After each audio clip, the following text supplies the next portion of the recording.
Bien, vamos a comenzar con la clase del día de hoy. Vamos a hablar acerca de trasplantes, generalidades. Comenzamos, por favor. La siguiente.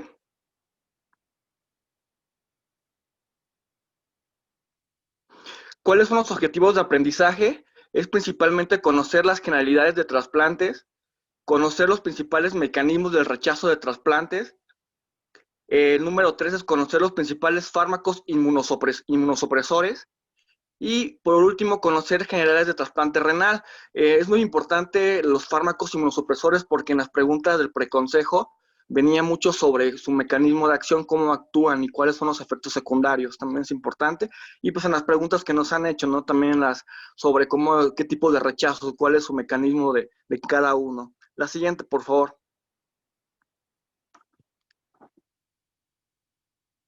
Como ustedes pueden ver, aproximadamente entre 112,000 y más incluso hay cantidad de hombres y mujeres y niños que figuran en la lista nacional de espera de trasplantes desde el año 2020. Aproximadamente 39,718 trasplantes realizados fueron en el año 2019 y 20 personas mueren cada día esperando un trasplante de órganos. Un mensaje muy importante que quiero mencionar es que aproximadamente una persona que fallece tiene la oportunidad de dar 7 vidas nuevas, ¿ok? La siguiente, por favor.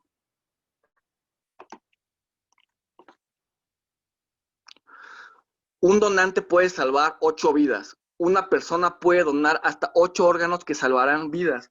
Aproximadamente una persona puede donar un corazón, 2 pulmones, un hígado, páncreas, 2 riñones, intestino. ¿Ok? Es muy importante saber el tiempo de conservación de cada uno de estos, ya que es prioridad después de que se haya hecho el diagnóstico de muerte cerebral y que los familiares hayan donado, que aproximadamente el pulmón y corazón tienen entre 3 a 5 horas para poder hacerse realizar la conservación. Eh, el hígado aproximadamente hasta 24 horas. El riñón aproximadamente entre 48 a 72 horas. La siguiente, por favor. En esta gráfica nos menciona cuáles son los órganos que más han llegado a trasplantar. Menciona que aproximadamente entre el riñón, hígado, lleva los primeros lugares, aproximadamente entre 23,041 casos, el hígado entre 8,899 casos, el corazón entre 3,552 casos. Y en menos porción, páncreas e intestino. Páncreas es uno de los trasplantes, yo creo que los más hermosos que pueda haber. Afortunadamente en México todavía no se lleva a cabo ese tipo de cirugías. ¿Okay? La siguiente, por favor. Ok, esta es una información acerca del sistema informativo del Registro Nacional de Trasplantes. Fue el corte ahorita a partir del 3 de julio de 2020, donde mencionan que el órgano que más ha llegado a trasplantar es riñón, como ya mencionaba. En segundo lugar está la córnea, esto es de México, ¿ok? En tercer lugar el hígado, son los principales órganos que están trasplantando a nivel nacional. La siguiente.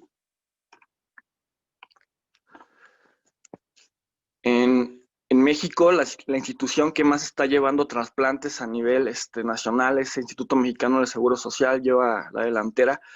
Y en segundo lugar está las instituciones privadas. Y en tercer lugar ya sigue el sistema de Secretaría de Salud, que también figura ahí el ISSSTE, Sedena, Pemex y Semar. La siguiente, por favor. Algo fabuloso que habla esta gráfica es que el trasplante renal histórico en México por años que ha aumentado. Eh, Antes el trasplante ha revolucionado por completo el tratamiento de la insuficiencia orgánica terminal, eso es un hecho. Y ha ido aumentando la gente que ha querido donar o las cirugías que se han realizado, pero aún nos falta más, tenemos que seguir esa cultura de la donación, pero algo bueno es que ha ido aumentando. La siguiente, por favor. Esta gráfica menciona que el trasplante renal histórico en México también ha ido en aumento. En el año 2007 había 2,103 casos de trasplantados de cirugía y en el año 2019 se han logrado 2,967 trasplantes renales. Quiere decir que esto ha ido aumentando y eso es bueno. La siguiente, por favor.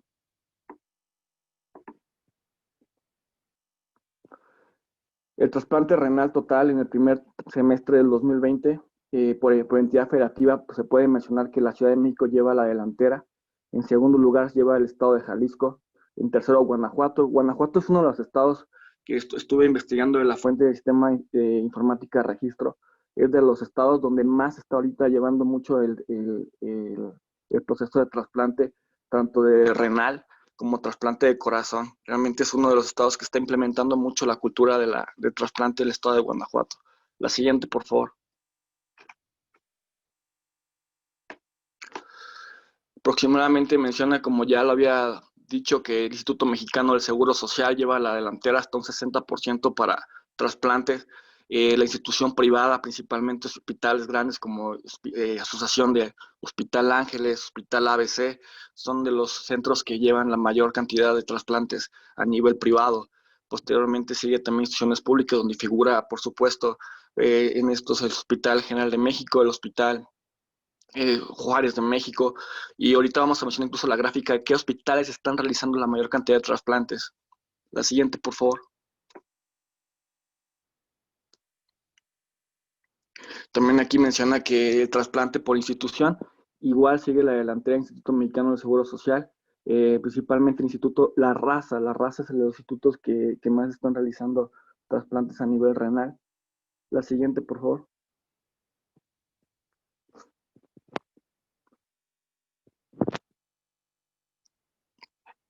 En esta gráfica se puede mencionar el primer trimestre de 2020, cuáles institutos son los que llevan la delantera en trasplante renal.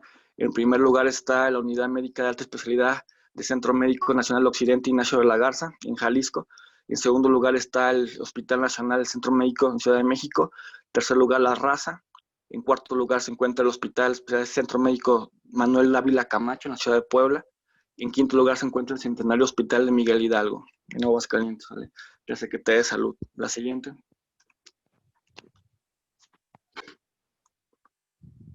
En cuanto a trasplante hepático, también es algo fabuloso. Podemos decir que ha ido aumentando, a diferencia del año de 1991, donde apenas había un solo caso donde se había logrado un trasplante renal. Afortunadamente ya en el año 2018-2019 los casos han aumentado hasta un 243, y eso es algo bien que tenemos que tomarlo en cuenta. Cuando comentó la clase el doctor Estrada, Hugo mencionaba mucho que el trasplante hepático tiene mucho que ver también con la función del paciente, si realmente amerita que se tenga que trasplantar y que tenga esa supervivencia después de post-trasplantado, ya que muchos de estos por índices que ya conocemos como el de Madre y índice de Mel no son candidatos a trasplante y realmente la cirugía no les va a ofrecer mucho. Además que el trasplante hepático se tiene que llevar a cabo en centros grandes, instituciones grandes, como uno de ellos es el Instituto La Raza. La siguiente, por favor.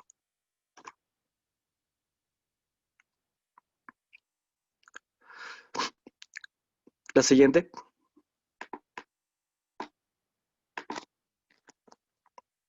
¿Sí me escuchan? Sí, doctor, sí se lo escucha. Bueno, yo sí lo escucho bien. Sí, doctor. Gracias. La Se escucha siguiente. bien, doctor. Sí, Gracias. doctor, se escucha. Gracias. La siguiente, por favor.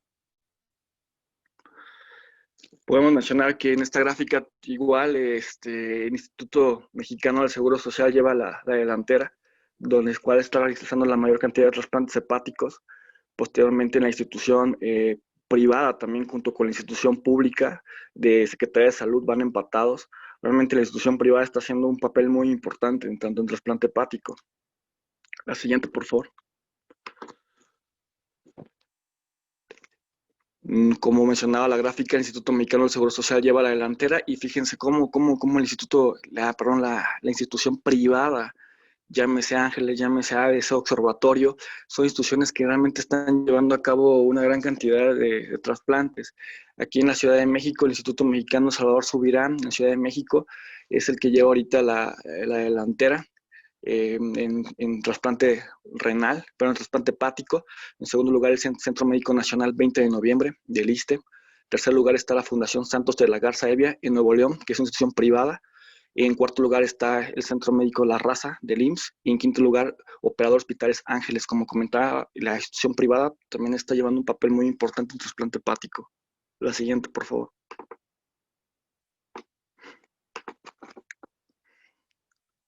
En cuanto a trasplante cardíaco, Hay que mencionar que también es bueno en las gráficas se menciona que a diferencia de 1989 a 2019, los casos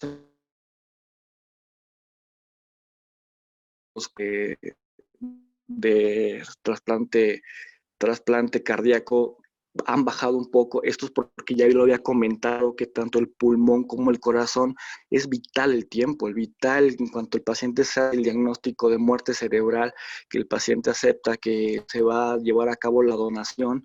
Tenemos aproximadamente 3 a 5 horas. Es fundamental llevar a cabo el trasplante cardíaco. Si se da posteriormente a este tiempo, es muy probable que no se lleve a cabo una cirugía adecuada o realmente el órgano no esté realmente ya con las capacidades para poder ser trasplantado.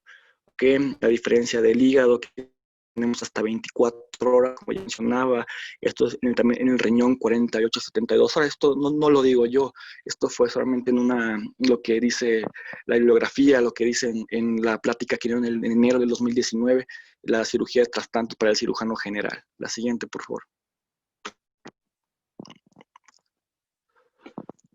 En esta gráfica se puede ver que la Ciudad de México es el estado donde mayor cantidad de trasplantes cardíacos se están realizando. Es donde es el estado donde más están haciendo. Desafortunadamente en los demás estados de provincia no se está llevando tanto trasplante cardíaco, y el Instituto Mexicano de Seguro Social es el que lleva adelante la aplicación del 6% de todos los casos de trasplante cardíaco. Doctor, se escucha muy bajito, o sea, para que se acerque un poquito a su celular. Claro que sí. Muy bien. ¿Ya me escucho un poco mejor? Sí, doctor. Gracias. Bien. Ok, entonces las indicaciones actualmente para trasplante hepático en adultos, la principal causa de que entendemos que lleva un trasplante es cirrosis no colestásica, está en un 65%. Esta cirrosis no colestásica entra sus subtipos son la hepatitis vírica B, tipo C, la alcohólica, la criptogénica, ok, cuando también está la colestásica en un 14%, entre ellas entra la cirrosis biliar primaria, colangitis esclerosante primaria, la autoinmunitaria en un 5%, las malignas en un 2% y otras en un 14%, que en niños la causa más frecuente de un trasplante hepático son las atresias de vías biliares, sigue el metabolismo en un 11%, la colestática en un 9%, la colangitis esclerosante primaria y el síndrome de Alagille. ¿Algún R2, Axel, puedes decir el síndrome de Alagille, por favor? No, no lo conozco. No, pero alguien de sus hermanos lo podría ayudar, que es el síndrome Alagille. Si quiere, yo le digo. Claro que sí, muchas gracias. Soy Hugo. Es una estenosis o estrechez congénita, bueno, genética, mejor dicho, de los conductos biliares. Lo que Fabuloso. es colestásico, vaya. Correcto, es una hipoplasia o disminución de lo, como dijo Hugo, por estenosis de los conductos biliares principales. Fabuloso. Estamos también autoinmunitaria en un 4%, la hepatitis vírica perdón, en 2% y lo que siguen de un 16%. En cuanto a las principales enfermedades que ameritan el trasplante renal, aquí en México es la diabetes mellitus e hipertensión entre hasta un 50-60%. Le siguen las enfermedades glomerulares, en donde entran, pues venga, síndromes ya de nefrología, ¿no? Síndromes membranosos, glomerulonefritis membranoproliferativas, nefropatía por IgA, Schollen, focalitis segmentaria, lupus en las autoinmunitarias. La enfermedad poliquística renal también está llevando a cabo hasta un 5%. La siguiente, por favor. Las... La siguiente. La siguiente, por favor.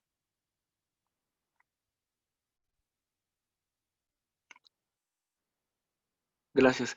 Realmente las complicaciones para trasplante renal absolutas, que ahorita por supuesto vamos a platicar bien porque en el PUEM de R4 mencionan generalidades principalmente de trasplantes y enfoque a trasplante renal. ¿ok? Entre las absolutas está la neoplasia maligna activa, alguna infección activa que tenga el paciente, una enfermedad vascular periférica irreparable, y una enfermedad pulmonar o cardíaca grave, consumo activo de drogas intravenoso, las relativas está corta esperanza de vida, antecedentes de incumplimiento del régimen de medicación, antecedentes de incumplimiento en la diálisis del paciente y condicionantes económicas, no problemas psiquiátricos que tenga el paciente, enfermedad renal con elevada frecuencia de recidiva. Hay que recordar que la principal causa de enfermedad que hace que un paciente renal recidive es la enfermedad por diabetes mellitus. La siguiente, por favor. Algunas de las contraindicaciones para la donación del riñón en vida son índice de masa corporal mayor de 40, tener diabetes mellitus, neoplasia maligna activa, positivo para síndrome de inmunodeficiencia humana, un filtrado glomerular menor de 70, una albuminuria significativa, una hipertensión que requiera múltiples medicamentos, un riñón pélvico errado, importante deterioro psíquico y alguna nefrolitesis con elevada probabilidad de recidiva.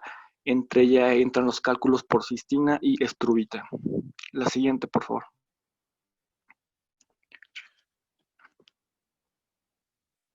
Para poder entender bien,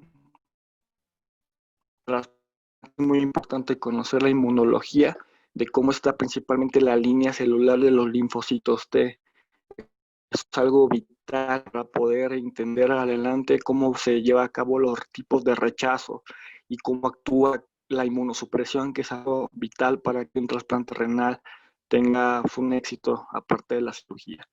Es importante saber que en este diagrama que estoy aquí presentando se menciona que es el cromosoma 6, principalmente el cromosoma 6 es donde se encuentra el complejo mayor de histocompatibilidad, esto que hay que tenerlo siempre en cuenta. Y aquí tenemos que entender que epítopo o determinante antigénico es la porción de una macromolécula que es conocida por el sistema inmunitario, específicamente la secuencia a la que se unen los anticuerpos, que son los receptores de las células B o las células T. ¿Ok? Polimorfismo, recordar las clases de genética de la universidad, nos mencionan que es uno de dos o más variantes secuenciales de ADN, ¿ok? Realmente cuando nos mencionan esto, yo puedo decir que un epotipo, el epítopo, es la unidad básica del reconocimiento antigénico, así de fácil. El haplotipo es la unidad de herencia. Un haplotipo está formado por un cromosoma 6 y por tanto una copia de cada uno de los locus de clase 1 y de clase 2 del complejo mayor de compatibilidad. Esto es en rasgos rápidos como el complejo mayor de histocompatibilidad está localizado en el cromosoma 6. La siguiente, por favor.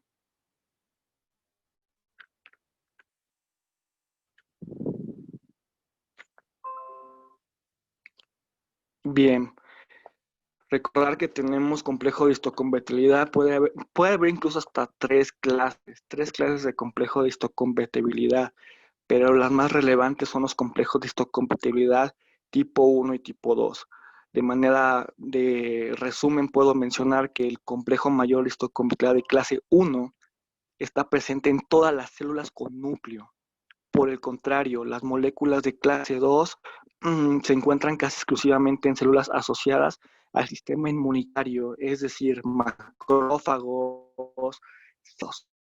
Okay, en la imagen que estoy mostrando acá es el complejo mayor de histocompatibilidad tipo 1. Es una estructura donde está formado por cadenas alfas polimorfas unidas no covalentemente a la beta 2 microglobulina polimorfa. ¿Okay?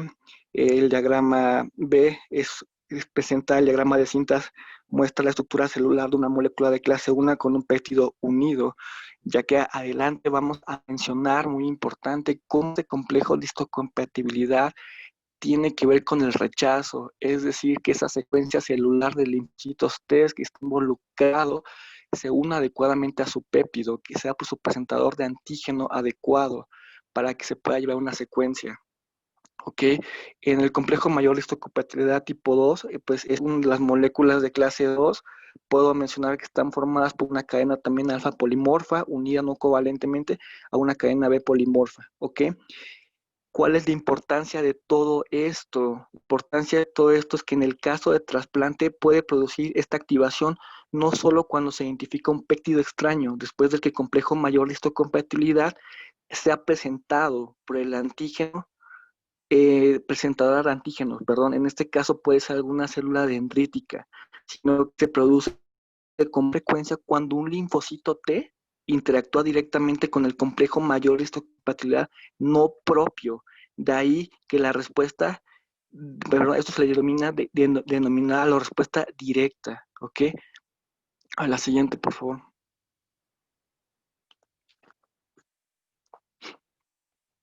¿Hasta aquí alguna pregunta?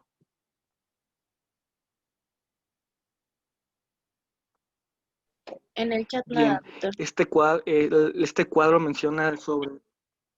Gracias, mi amable.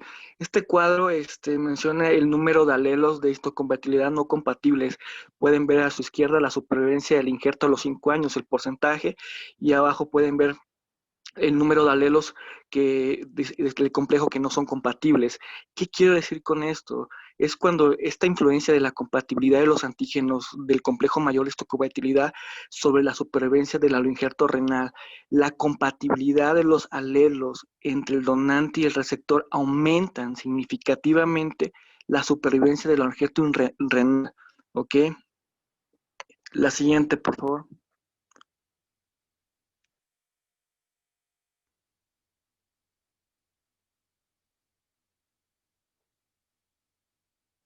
Las citocinas, como se mencionaba, son péptidos. Las citocinas son proteínas. Las citocinas son también llamadas interleucinas. Esto también tenemos que tenerlo en cuenta, que las citocinas para que puedan realmente funcionar tienen que tener vías de señalización. Esto es rápido, una forma de mencionar las principales citocinas. Nosotros tenemos que saber cuáles son las inflamatorias, antiinflamatorias. ¿Algún residente de primer año me podría mencionar al menos la principal interleucina antiinflamatoria? Es la principal citocina Interleucina. antiinflamatoria, que viene La incluso en su interleucina primer 10, Doctor, doctor. secuencia. interleucina 6. Antiinflamatoria 10, doctor. Es correcto, la interleucina 10 es la principal, es la interleucina 10. Excelente, gracias. Entonces, en forma de resumen, podemos decir que la interleucina 1 hasta la interleucina 4 que mencionan en este cuadro, pues actúan a nivel de la serie de linfocitos T. Interleucina 1 es su origen en macrófagos, la interleucina 2 en linfocitos T, la interleucina 3 en linfocitos T, la interleucina 4 también está en linfocitos T y también se presenta en mastocitos. La siguiente, por favor, Karen. Gracias.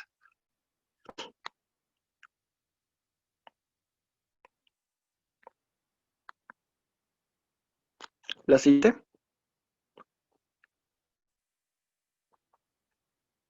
Leucina 5 también se encuentran linfocitos CD4, principalmente TH2 helper 2, que ahorita vamos a hablar un poquito de ellos, de los helper, cómo se van a dividir helper 1, helper 2, y se encuentran en eosinófilos, ahí hay una producción de linfocitos, hay producción de inmunoglobulina A. La interleucina 6 se origina en macrófagos, células endoteliales, linfocitos T, su síntesis es principalmente en el hígado, y síntesis de proteína de fase aguda. En los linfocitos los linfocitos B, la interleucina 6 tiene que ver con la proliferación de células productoras de anticuerpos. La interleucina 7, su origen es en fibroblastos, el troma de la médula ósea, y entre sus principales funciones son la célula madre hematopoyética inmadura estimula la diferenciación de la estirpe linfoide, así como linfocitos T y linfocitos B, ¿ok? El factor de necrosis tumoral alfa, que es incluso la principal interleucina, la principal citocina, el principal péptido, la principal proteína, que tiene que ver con la caquexia en pacientes con cáncer, se origina en macrófagos y linfocitos T. Su principal célula diana son células endoteliales, ya que hacen la activación por medio de la inflamación, coagulación, activan los neutrófilos, en el hipotálamo provocan fiebre, en el hígado hay mayor síntesis de proteínas de fase aguda, en el músculo, la grasa, el catabolismo, la caquexia y muchos tipos celulares conducen a este tipo de apoptosis. Ok, la siguiente, por favor.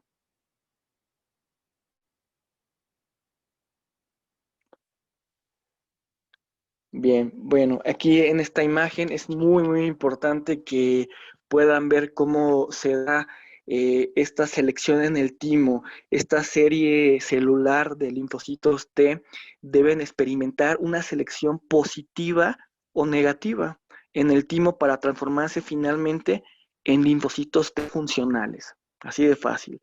En la imagen A y B y C, menciono que hacen falta antimocitos dobles positivos que interactúan con los complejos mayor histocompatibilidad, es decir, el propio linfocito actúa con el péptido endógeno que se expresa principalmente en células epiteliales tímicas para posteriormente recibir esas señales de supervivencia. ¿Okay? En la B se observan los linfocitos cuyo TCR no reconoce el complejo mayor histocompatibilidad propio y no reciben las señales de supervivencia esenciales y por lo tanto tienen una muerte celular por apoptosis. ¿Ok? El inciso C me refiero a la selección negativa. ¿Qué quiere decir con esto? Los linfocitos T que han dado positivamente migran a la médula tímica para experimentar selección negativa. La selección negativa es muy importante mencionar que es el proceso mediante el cual se eliminan los linfocitos T autorreactivos. ¿Ok? La siguiente, por favor.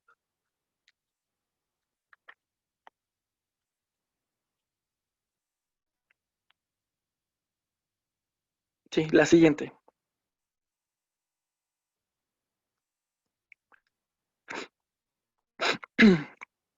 Gracias. Bueno, cuando estamos hablando de la subpoblación de linfocitos T cooperadores, esta es una imagen muy bonita porque nos hace mucho recordar cuando estábamos en las clases de inmunología de la carrera, cómo nos decían, ¿sabes qué? Los TH, linfocitos T, se van a dividir en TH1 y TH2. Y cada TH1 y TH2 se va a elevar en ciertas patologías virales, parasitarias, ¿ok? Y cada TH1 y TH2 va a tener sus principales citocinas o interleucinas, ¿ok? Para que cada linfocito tipo T pueda expresarse en cada variedad. Es decir, tenemos subpoblaciones de linfocitos T cooperadores, los helper o TH, ¿ok? Los linfocitos T CD4 vírgenes pueden diferenciarse en linajes distintos como linfocitos TH1 y TH2. O sea, el CD4 nos da esa propiedad de poder diferenciar en los dos linajes.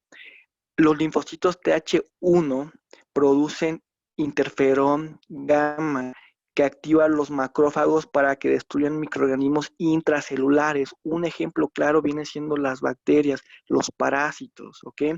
Los linfocitos TH2 producen citocinas, principalmente interleucina 4, interleucina 5, que estimulan la producción de inmunoglobulina IgE.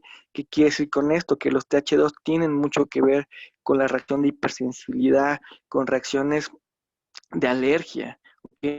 Y activan los eosinófilos en respuesta a las infecciones virales. ¿Okay? La siguiente, por favor.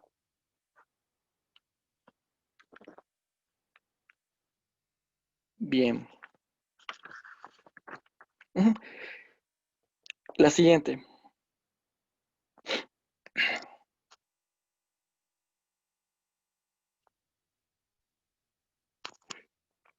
Bien. Manera rápida para poder mencionar es que tenemos que comentar también inmunoglobulinas. ¿Alguien me puede decir qué estirpe de los linfocitos se encarga de producir las inmunoglobulinas? Sí, Doc, son los Ajá, linfocitos B. Ya una vez bien diferenciados se les excelente. conoce como células plasmáticas. Exactamente, excelente, que es el origen, ¿no? De tumores como el mieloma múltiple, principalmente esas células plasmáticas, fabuloso. Entonces, tenemos que recordar de manera rápida, ¿no? La estructura de las inmunoglobulinas. La imagen A que puse es una representación de una molécula de IgG secretada. Nada más recordar rápido, porque esto es importante cuando hablemos ya de los tipos de rechazos, es que cada inmunoglobulina tiene regiones donde hay sitios de unión al antígeno, y estas están formadas por variables de las cadenas ligeras y pesadas, ¿ok? La región constante de la cadena pesada corresponde a los puntos de fijación al receptor Fc y al complemento, como clases que, bueno, son clases un poquito pesadas, pero hay que tratar más o menos de ir recordándolas, ¿no? Un poco.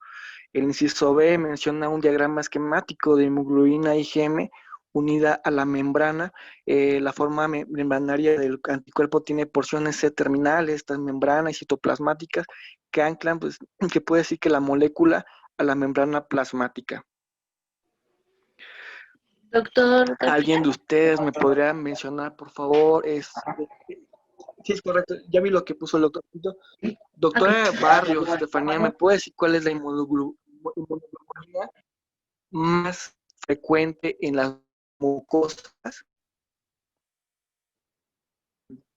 ¿Cuál es la inmunoglobulina más frecuente en las mucosas? ¿Qué más habita en las mucosas? Por favor. Bueno, doctor.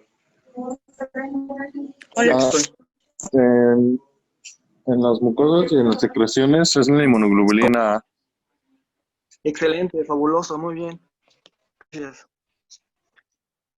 Gracias, por favor.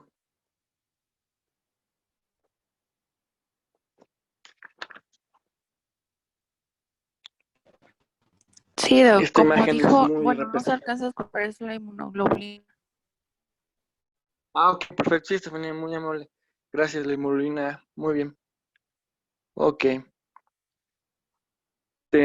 Vamos a mencionar también, esta imagen es muy representativa, ya que es mediante cristalografía de rayos X de la molécula de IgG.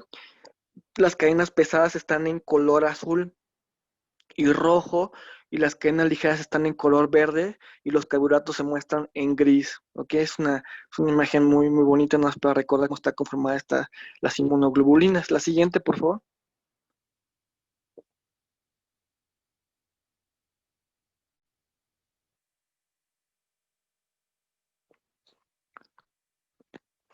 Ya para comenzar un poquito más a hablar sobre cómo se va esta diferenciación, siempre en la carrera nos habían mencionado sobre los linfocitos vírgenes. Algo importante que menciona este cuadro, es decir, los linfocitos B vírgenes reconocen su antígeno específico cuando éste se une a un anticuerpo unido a la superficie de los mismos, bajo la influencia de los linfocitos T cooperadores, y posteriormente dan señales coestimuladoras y otros estímulos, y posteriormente los linfocitos B actúan y experimentan la expansión clonal, dando lugar a muchos linfocitos B de la misma especificidad. ¿Ok? Este diagrama lo que nos menciona es que algunos de los linfocitos B activados experimentan un cambio de la clase de las cadenas pesadas y una maduración de la afinidad para que puedan, como ya mencionaba, poder afinar, poder hacer la reacción hacia el péptido que se va a unir por medio de la célula presentadora de antígeno. ¿Okay? En la mayoría de los casos es una célula dendrítica. Ok, la gente, por favor. En la siguiente diapositiva, ¿alguien me podría decir nada más rápido qué recuerda el sistema de complemento? Sí. ¿Cuántas vías tiene? Nada más con esa medida. ¿Cuántas vías tiene el sistema de complemento si llega a recordarlo? Gracias. Son tres, doctor. Son La, tres, Doc. La alternativa, la clásica, la de... Si quieres, adelante, Karencita. no, Chocano. justamente era lo que decías tú, Axel, que son tres vías, la alternativa, la clásica y la de las lectinas. Y pues se asocia mucho a infecciones por encapsulados y o sea, depende de sus deficiencias. O sea, el punto de esta vía es generar el complejo el complejo de ataque a la membrana, que es la que va a generar análisis de los microbios, como les decía, Exacto. principalmente en los encapsulados. Fabuloso, sí, exactamente. La activación del complemento tiene tres vías, como mencionaba la doctora Karen. Las tres llevan a la producción de C3b, que inicia los pasos tardíos del complemento. C3b se une al microorganismo y favorece la opsonización y la fagocitosis. C5a estimula la respuesta inflamatoria local y cataliza la formación del complejo de ataque de membrana, como mencionaba la doctora, que produce rotura de la membrana celular del microorganismo y muerte por lisis. Fabuloso. La siguiente, por favor.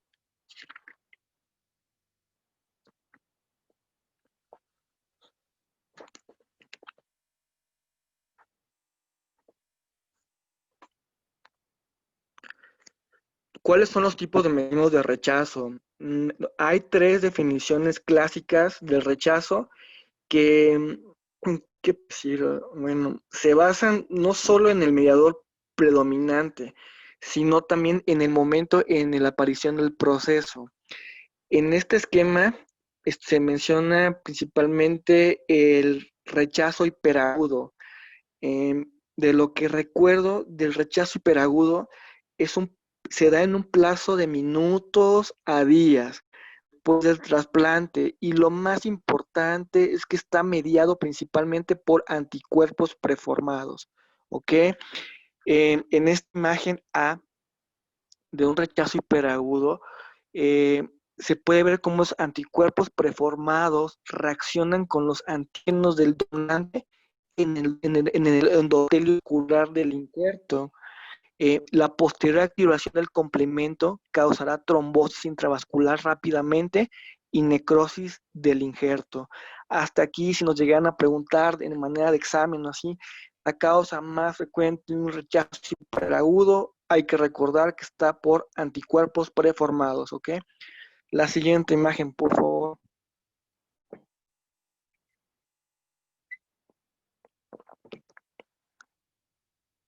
La siguiente.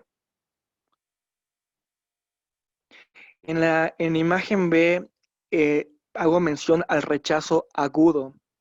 El rechazo agudo es un proceso mediado por linfocitos T, o sea, esta línea celular de los linfocitos, ¿ok? Aunque a menudo también se acompaña de una respuesta adquirida, generalmente se produce en las primeras semanas o meses después del trasplante, si bien puede producirse en cualquier momento.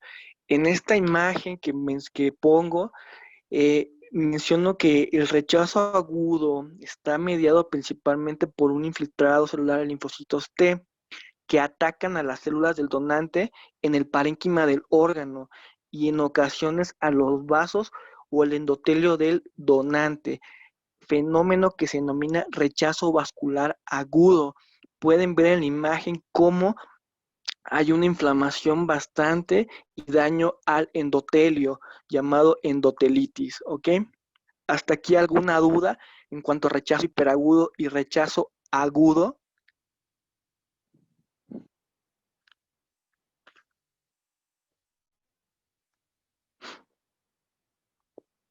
¿Alguna duda? No, no, doctor, hasta ahorita nada en el chat.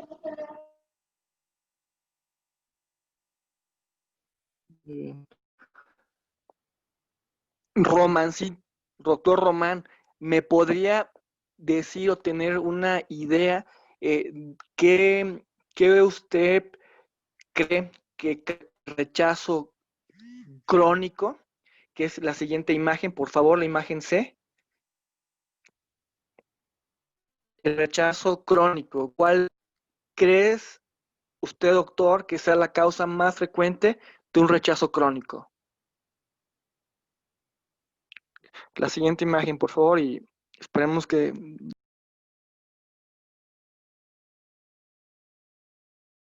la histología de la A es un rechazo hiperagudo de un aloinjerto renal, en donde con los característicos de lesión endotelial hay presencia de trombosis e infiltrado de neutrófilos precoces, que se dan los que están más pintados con la tinción de hematocilina y eosina, ¿ok?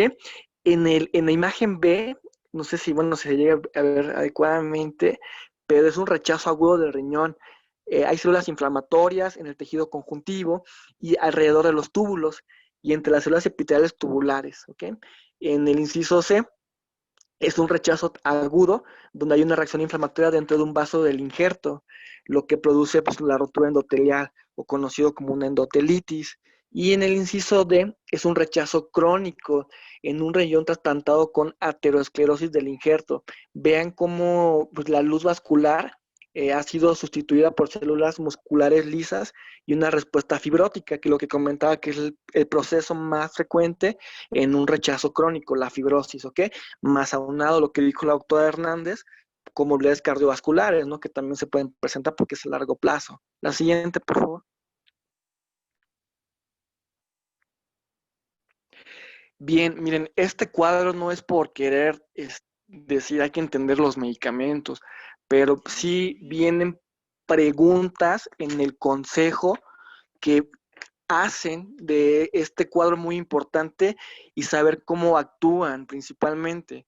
¿Ok? La inmunosupresión es muy importante. La inmunosupresión realmente lo que ha hecho es que en el trasplante consigue resultados excelentes, especialmente en lo relacionado con las tasas de supervivencia del paciente y la lo injerto en un plazo relativamente corto. ¿Ok? Aquí en México los medicamentos que más se llegan a usar son los esteroides, por supuesto, viene siendo la azathioprina, el micofenolato de mofetilo, ¿ok? Pero hay que mencionar uno de estos, ¿ok? Bueno, el primer fármaco, la prednisona, es un corticosteroide. ¿Cuál es su mecanismo de acción? Su mecanismo de acción es que se une al receptor nuclear y aumenta esta transcripción. Inhibe la activación de los linfocitos T. Ese es su principal mecanismo de acción. ¿Cuáles son sus efectos de toxicidad no inmunitaria? Algunas observaciones es que pues, puede provocar aumento de la glucosa sérica, ¿no? Diabetes mellitus, aumento de peso, trastornos psicológicos, osteoporosis, úlceras, retraso de la cicatrización de las heridas, así como una supresión suprarrenal. ¿Ok? De ahí la importancia del tratamiento escalonado cuando se ha, ¿no?, ido bajando poco a poco. El siguiente medicamento es la ciclosporina. Su mecanismo, bueno, es un péptido cíclico de aproximadamente 11 aminoácidos procedente de Tolipacladum inflatum, el cual es un hongo, ¿ok?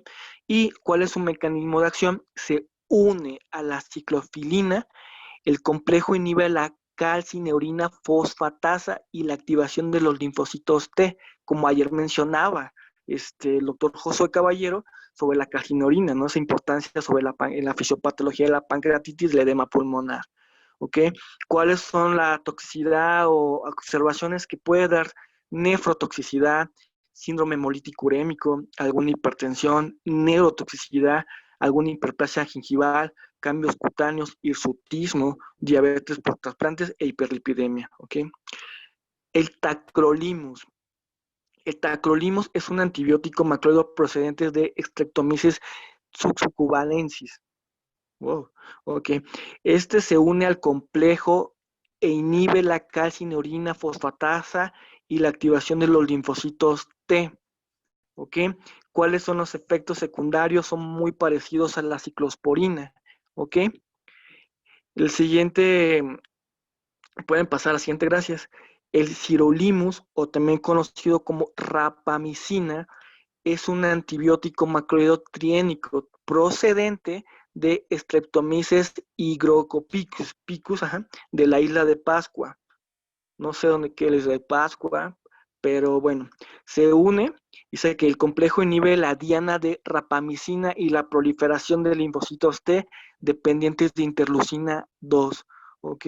¿Cuáles son sus efectos secundarios? Puede haber hiperlipidemia, aumento de la toxicidad de los inhibidores de la calcineurina, trombocitopenia, retraso de la cicatrización, neumonitis o una neumopatía intersticial. ¿Ok? También mencionan aquí en el tipo de inmunosupresión el everolimus.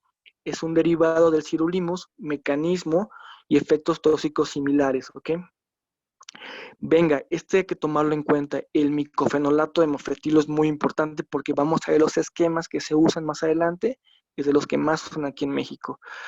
Su descripción es que es un ácido micofenólico procedente de Penicillium stoloniferum.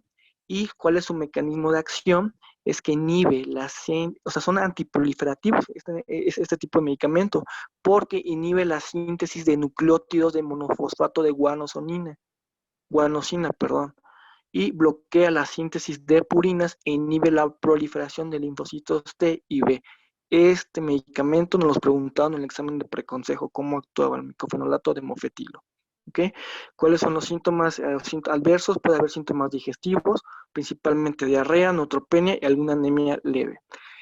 También nos preguntaron en el examen del consejo la azatropina, cómo actuaba, ¿ok? Es un profármaco que experimenta metabolismo hepático para formar 6-mercaptopurina. Esta convierte la 6-mercaptopurina en 6-tionisinina, pues tenemos 5-monofosfato, que convierte en nucleótidos de tiguanina y que interfieren en la síntesis de ADN y purinas.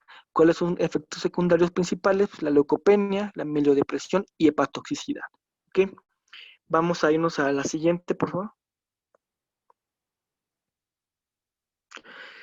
Aquí nada más ya de los que hay importancia mencionar es el rituximab, ¿no? Que en la clase pasada de linfomas, ¿alguien me puede decir para qué tipo de linfomas se usa la quimioterapia a base de rituximab? ¿Qué tipo de linfomas? ¿Me podría decir un R1? Diana, ¿estás ahí? ¿En qué tipo de linfomas? ¿En qué tipo de linfomas actúa el rituximab? ¿Y cuál es su citosina blanco? ¿Qué tipo de interleucina, citosina, péptido o proteína es su blanco del rituximab? ¿Y para qué tipo de linfoma actúa? Bueno, se da tratamiento el rituximab. Doctora Diana. No sé la respuesta, doctor. ¿Mande? No, Doctor, no pasa nada. anti-CD20. Exactamente, aquí es el linfoma no Hodgkin y la principal diana son su CD20, ¿ok? Entonces nada más como también se usa para linfomas de la mucosa gástrica, ¿no? Los maltomas, bien que son no Hodgkin, de células grandes difusos tipo B, de la variedad de linfocitos B, ¿ok? La siguiente, por favor.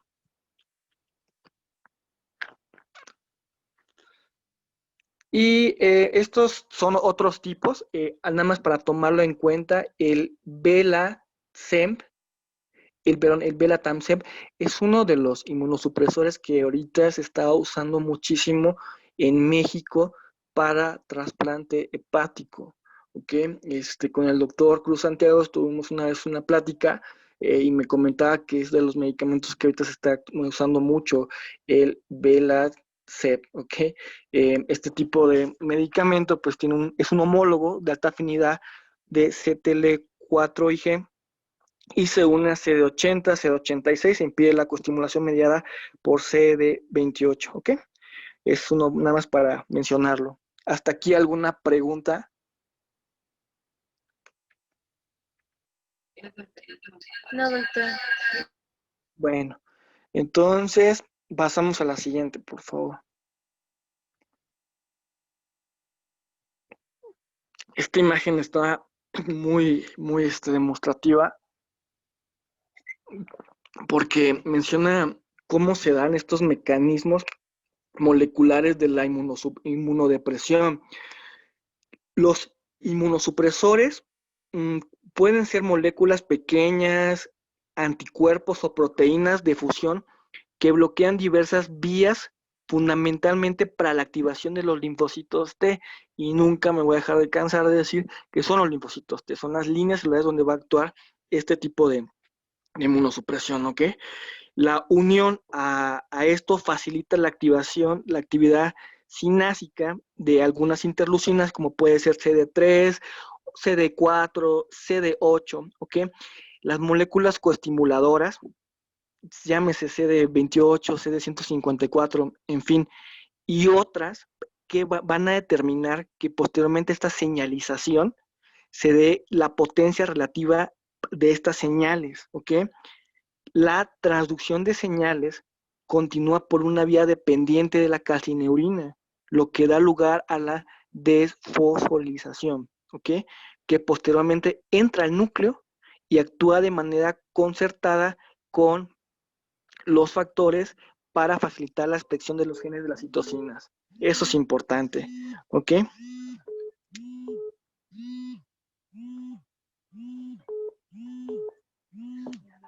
Sí, ¿cómo la quito? ¿Es prendida la cámara? No.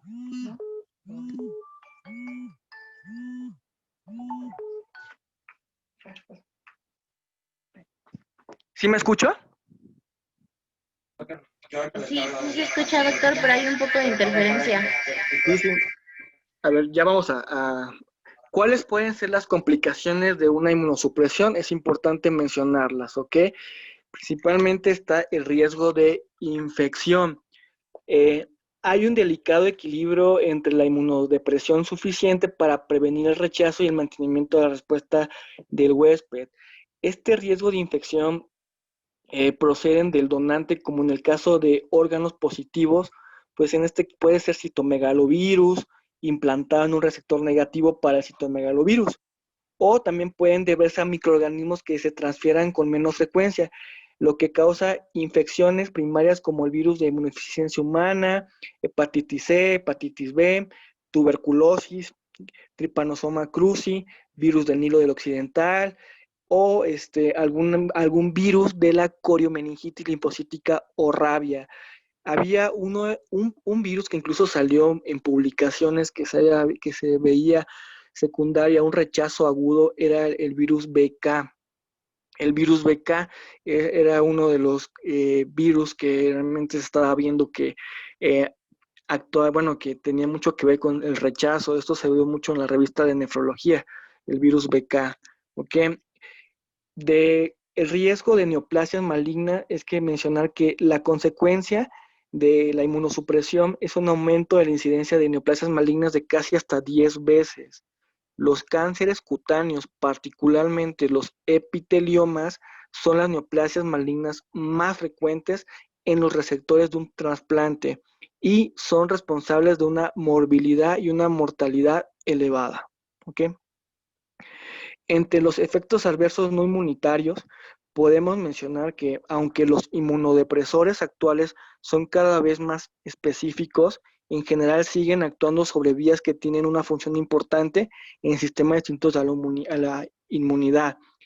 Por lo tanto, la inhibición de una vía para conseguir la inmunodepresión puede producir también consecuencias imprevistas y ladianas fundamentalmente para otros procesos. Por ejemplo, se me ocurre, los inhibidores de la calcineurina son potentes supresores de la activación de los linfocitos T. Algún R3, Raúl, ¿me puedes decir un ejemplo de inhibidor de la calcineurina, por favor? Doctor, el doctor Raúl está de guardia ahorita. Ok. ¿Alguien me podría decir algún ejemplo de inhibidor de la calcineurina? Que ahorita lo vimos. Doctor, hola, el tracolimus.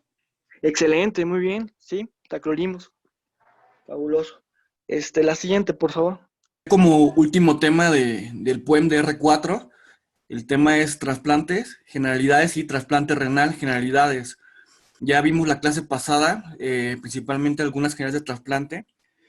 Los objetivos principales de esta clase eran que conociéramos cuáles son las generalidades de trasplantes, es decir, principalmente qué son las citocinas, eso es fundamental, en qué cromosomas se encuentra el complejo mayor de histocompatibilidad. Otro de los objetivos principales era conocer cuáles son los tipos de rechazo, ¿ok? Los rechazos hay que recordarlos de manera rápida, son 3 tipos de rechazo, ¿ok? El primero es un rechazo hiperagudo, ese rechazo hiperagudo se da principalmente por anticuerpos. El rechazo agudo principalmente está dado por la línea de los linfocitos tipo T, y el rechazo crónico está dado principalmente por un proceso fibrótico indolente, pero como comentaba la doctora Estefanía, también se puede dar por ciertas enfermedades, comorbilidades o toxicidad, ¿ok? También otro de los objetivos principales de la clase era mencionar qué tipo de medicamentos se usan para la inmunosupresión. En el examen del consejo nos preguntaban muchísimo sobre al menos mencionar algún tipo de antiproliferativo. Cuando mencionamos algún tipo de medicamento antiproliferativo, Ricardo, ¿me puedes mencionar, doctor Ricardo Esqueda, 3 tipos de antiproliferativos? Al menos uno, nada más uno. Un medicamento inmunosupresor antiproliferativo. Uno nada más, doctor Ricardo. R4. No te alcancé, espérame, es que no te alcancé a escuchar, Gus, perdón. Estoy aquí No te en la preocupes. R4. Sí, de los medicamentos antiproliferativos de la inmunosupresión, ¿podrías mencionar uno nada más? Un medicamento antiproliferativo que se usa para inmunosupresión. ¿Cómo cuál? ¿Como los esteroides? Ese es uno, perfecto, esteroides sí, pero normalmente los antiproliferativos podemos mencionar a la azatioprina, el micofenolato, ¿sale? ¿Al mofetil micofenolato? Es correcto. Doctor García R3, ¿me puede mencionar un medicamento que actúa a nivel de la calcineurina, inhibidor de la calcineurina? Tacrolimus, doc. Excelente, muy bien. Y es que son preguntas que luego hacen, pero la verdad es que en el consejo sí venían unas preguntas así, ¿qué tipo de inmunosupresores? ¿Cuáles son los tumores, doctor Villarreal, más frecuentes secundarios a la inmunosupresión? Que lo comentamos en la clase pasada. Son los tumores más frecuentes que se dan secundarios a la inmunosupresión.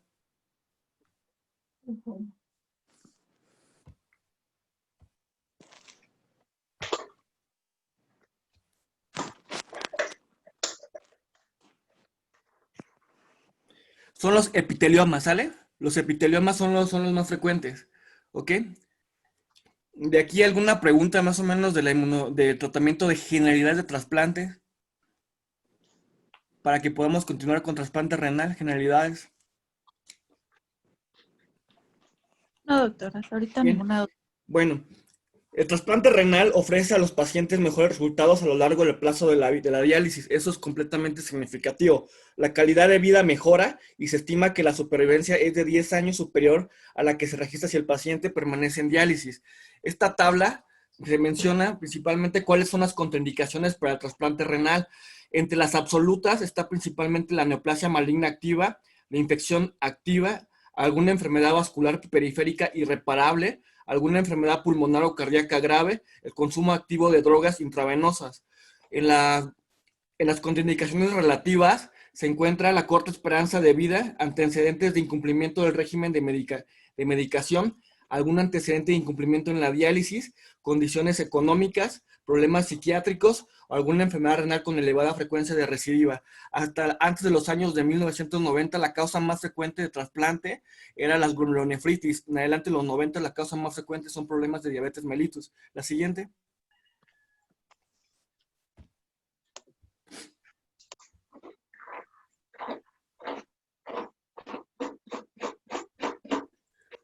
Ok, es muy importante conocer esta tabla, ya que realmente nos dice cuáles son las principales enfermedades y sus tasas de recidivas. Si se dan cuenta, aunque un paciente haya tenido un trasplante renal y que presente enfermedades como diabetes mellitus, presenta una pérdida del injerto hasta 10 años después del trasplante y tiene una tasa de recidiva hasta de un 100%, ¿ok?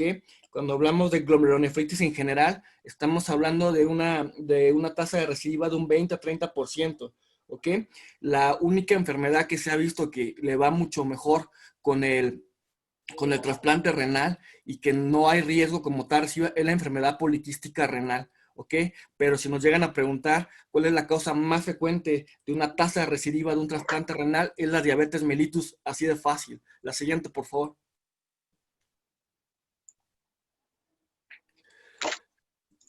Hay otras causas, hay otras situaciones especiales en las cuales se puede considerar el trasplante renal. Esta es una tabla que se sacó del protocolo del Instituto Subirán de Nutrición.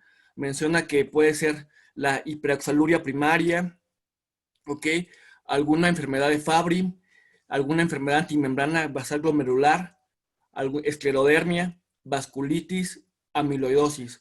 Son otras patologías menos frecuentes, pero que se tienen que tomar en cuenta. ¿Ok? La siguiente.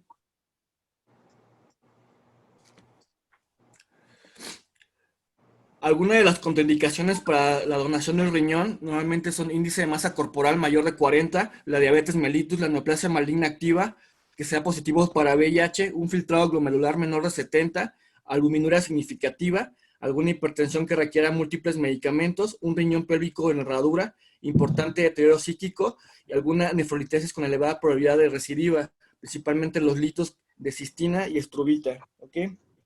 La siguiente. Ok. Es muy importante, de acuerdo a los artículos 324, el artículo 334 y el artículo 344 de la Constitución Mexicana, en la cual menciona que la muerte encefálica es esa falta de flujo al encéfalo, se basa de acuerdo a los trasplantes renales. Es importantísimo tener las pruebas complementarias para poder hacer el diagnóstico. Entre estas pruebas complementarias vamos a encontrar un electroencefalograma, un Doppler transcraneal, una gamografía con tecnecio, alguna angiografía y también los potenciales evocados somatosensoriales. ¿Ok? Normalmente la muerte encefálica se tiene que corroborar con algún tipo de estos estudios. En la angiografía cerebral, lo que nos menciona es que al menos el llenado del seno longitudinal superior puede presentar retraso, ¿ok? Y no debe detectarse llenado cerebral a la altura de la entrada de la arteria carótida o la arteria vertebral en el cráneo. Eso es importante. La siguiente, por favor. En la electroencefalografía debe poner de manifiesto al menos la ausencia de reactividad a estímulos audiovisuales y somatosensitivos internos, ¿ok? La siguiente. En la ecografía Doppler transcraneal debe existir al menos insonación bilateral. El hallazgo de ausencia completa de flujo puede ser no fiable debido a ventanas transtemporales inadecuadas para la insonación. De ahí la importancia que el mejor estudio, al menos para poder hacer el diagnóstico, es al menos tener dos de estos estudios para poder corroborar la muerte cerebral. Deben ser al menos 2. Es lo que dice el artículo 344 de la Constitución Mexicana. La siguiente, la gamografía cerebral, por favor.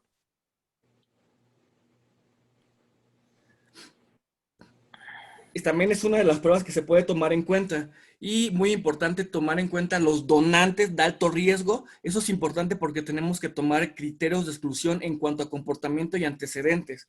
¿Ok?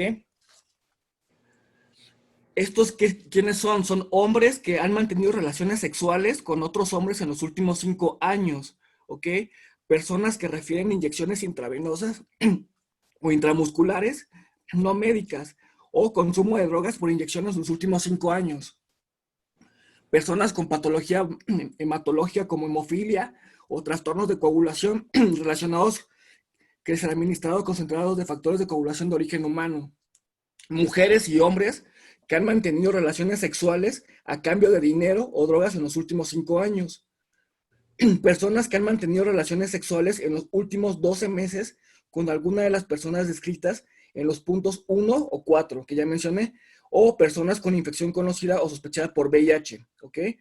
Personas de las que se sabe o se sospecha que han estado expuestas en los últimos 12 meses a sangre infectada por VIH, internos de centros penitenciarios. Son algunas de las causas de donantes de alto riesgo y se tiene que hacer aquí los criterios de exclusión en cuanto a comportamiento y antecedentes.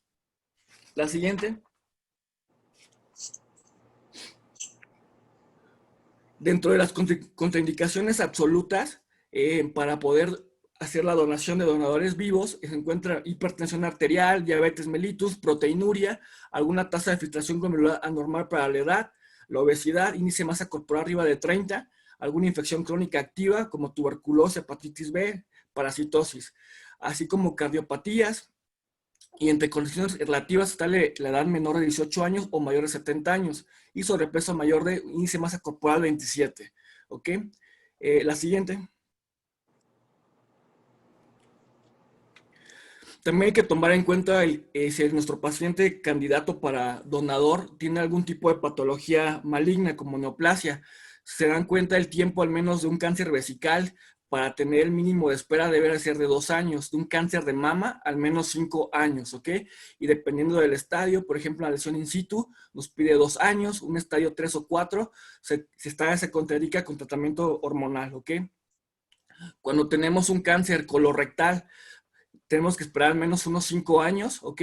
Cuando hay un melanoma de 5 años, un cáncer renal, al menos 1 año con nefrectomía previa, un cáncer testicular, al menos 2 años. La siguiente. Es muy importante la conservación y almacenamiento de la pieza.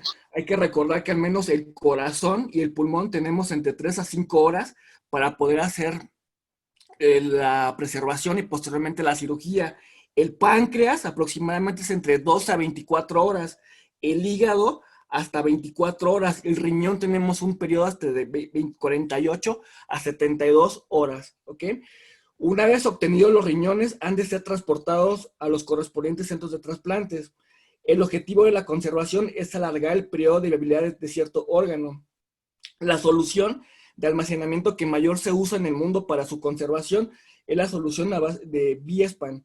Su composición, la que se muestra en esta tabla, es la composición que realmente es lo que nos va a ayudar para que se dé la preservación. ¿Ok? La siguiente.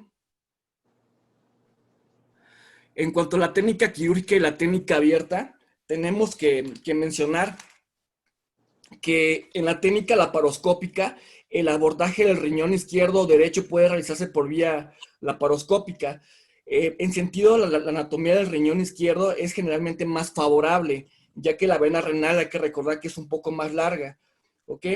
Normalmente para poder abordar una cirugía laparoscópica, en el cuadrante inferior izquierdo se sitúa el punto de entrada 5 milímetros, se utiliza algún tipo de aguja Veres para insuflar el aire en el abdomen hasta una presión de 10 a 15 milímetros. Se inserta posteriormente en el ombligo un puerto de 12 milímetros y se colocan otros 2 puertos. Puede ser a nivel costal izquierdo, otro también puede ser a nivel de la línea axilar media, ¿ok? Aquí lo fundamental para hacer una cirugía laparoscópica de nefrectomía o de cirugía de riñón, cuando rotamos en oncología, normalmente el doctor Ciad nos dice que el colon izquierdo y la flexura esplénica son retirados hacia abajo en la línea de Toll, utilizando el bisturí armónico para identificar el uréter y el complejo de la vena gonadal en el borde pélvico, así posteriormente seguir todo el tejido alrededor, ¿ok? En el polo superior del riñón se debe visualizar la glándula suprarrenal y se separa de dicha localización. Posteriormente se tiene que disecar la vena suprarrenal del tejido que lo rodea y se secciona. Se retira el riñón en sentido medial y se secciona con el bisturí armónico. Las inserciones posteriores y lateral de la fascia de Gerota.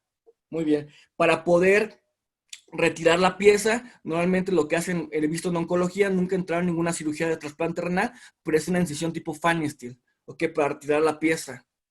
En cuanto a la técnica abierta, pues normalmente cuando hacemos algún tipo de cirugía de trauma es muy parecido, ya que se coloca el paciente en decúbito lateral, ¿ok? Se realiza una incisión subcostal desde la punta de la 12ª costilla en posición anterior, extendiéndola entre la 10 más o menos y 12 centímetros.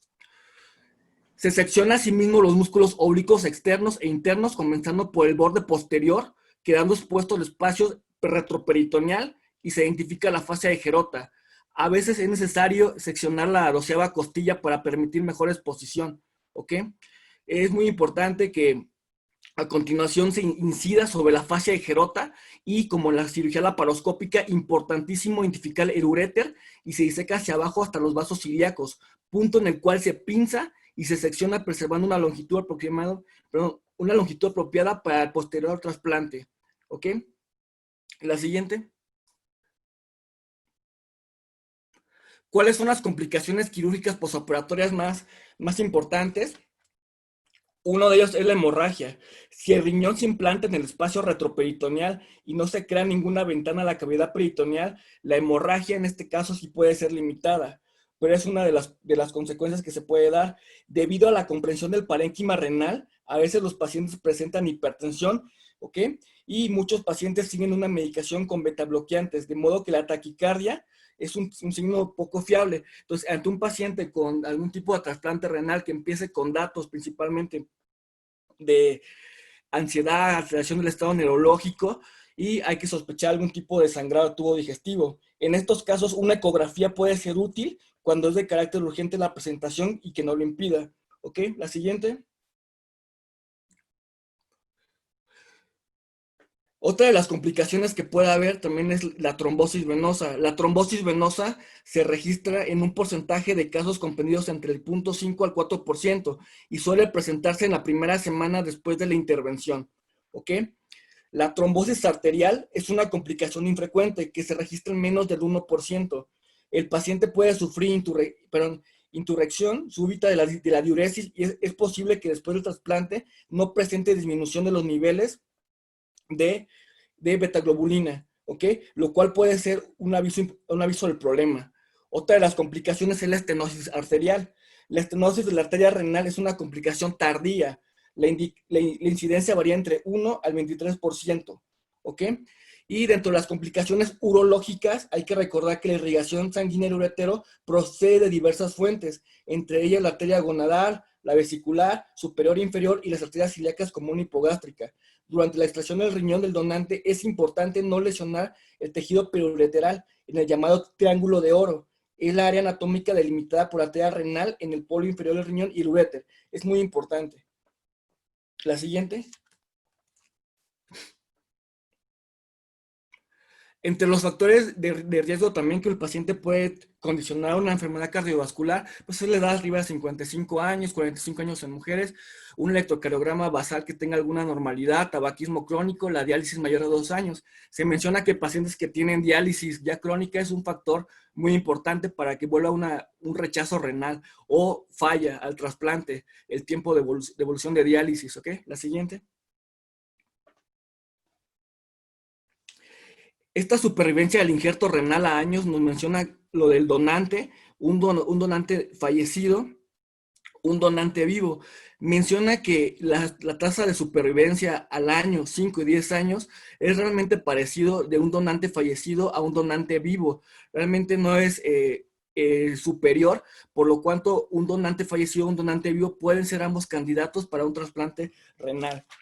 En este punto es importante mencionar que tenemos normalmente 2 tipos para poder donar: los riñones de donantes vivos emparetados o de donantes vivos no emparetados, ¿ok?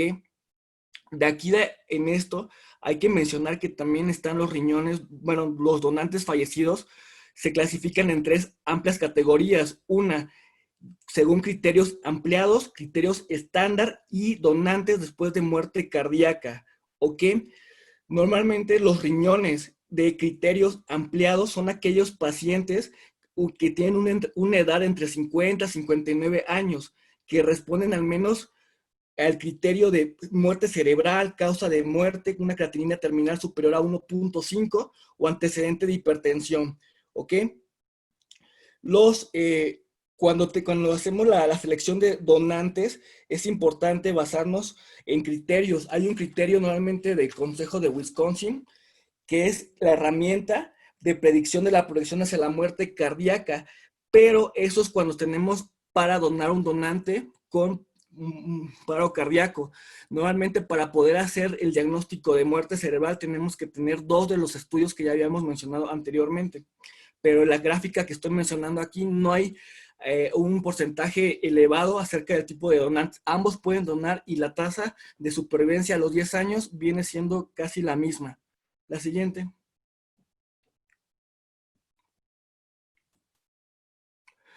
En cuanto a la inmunosupresión para pacientes con trasplante renal, tenemos a los inhibidores de la calcineurina, como principalmente el tacrolimus, la ciclosporina.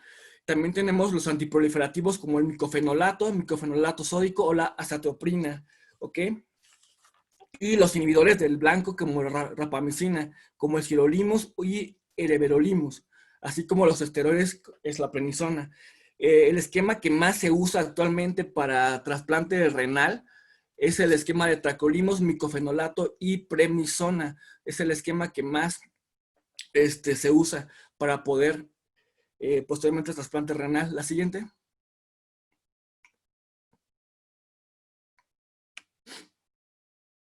Entonces, de manera de conclusión, hay que mencionar que una persona puede salvar 7 vidas El rechazo inmunológico es mediado por los linfocitos. El rechazo hiperagudo se da en un plazo de minutos a días después del trasplante y está mediado principalmente por anticuerpos preformados. El rechazo agudo es un proceso mediado por los linfocitos T. El rechazo crónico es la causa más frecuente de pérdida del injerto a largo plazo y es un proceso fibrótico indolente que se produce en un plazo de meses a años. La causa más común de insuficiencia renal en México actualmente es diabetes mellitus. La conservación del riñón para trasplantes debe ser en un tiempo de 48 a 72 horas. El principal esquema en México para inmunosupresión es tacrolimus, es un inhibidor de la calcineurina fosfatasa y activación de los linfocitos T. El micofenolato es un antiproliferativo, inhibe la síntesis de nucleótidos de monofosfato de guanosina, bloquea la síntesis de purinas e inhibe la proliferación de linfocitos T y B. La prednisona inhibe la activación de los linfocitos T.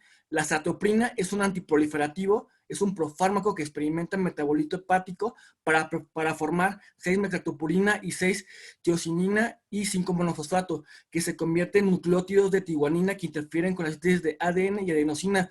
Esto es medio tedioso, pero realmente viene en las preguntas del consejo. Preguntan mucho de inmunosupresión, al menos unos 2 o 3 fármacos antiproliferativos. La siguiente. Pues toda esta plática fue basada en el Savinson, en el Schwartz y en la plática que se dio el año pasado en cirugía de trasplantes para el cirujano general. Gracias.